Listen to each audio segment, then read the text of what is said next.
This screencast is about showing that functions have a discontinuity at a point c. In other words, if c is the limit point, we can concisely say this as the limit as x approaches c of f of x is not equal to f of c.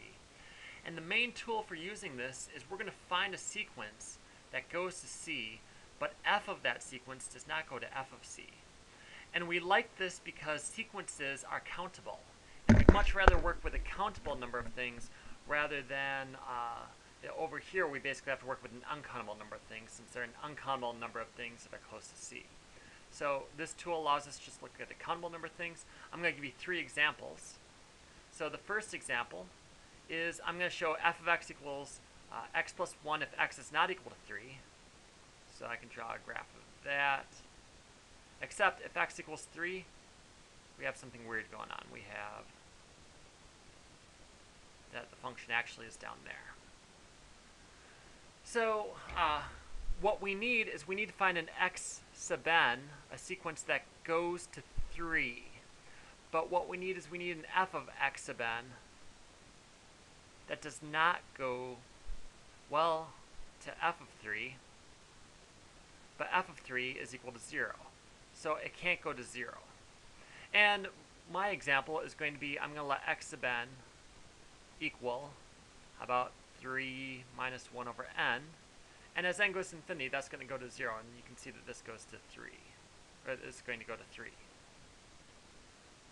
Which is what we want. Now we need to figure out what f of x sub n is, though.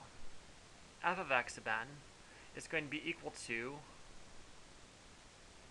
3 minus 1 over n plus 1, because that's what I do to the x sub n. The function is always take the input and add 1 if it's not equal to 3, and none of these are going to be equal to 3. Which gives me the sequence 4 minus 1 over n, which is pretty clearly going to 4, which is not equal to 0, which equals f of 3. So there I proved that this function has a discontinuity at 3, because I came up with a sequence that converges to 3, but f of that sequence converges to 4, which is not f of 3.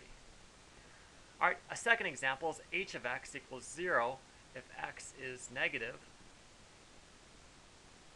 and equals 1 if x is non-negative. And this function's great. I call it h because it's the heaviside function.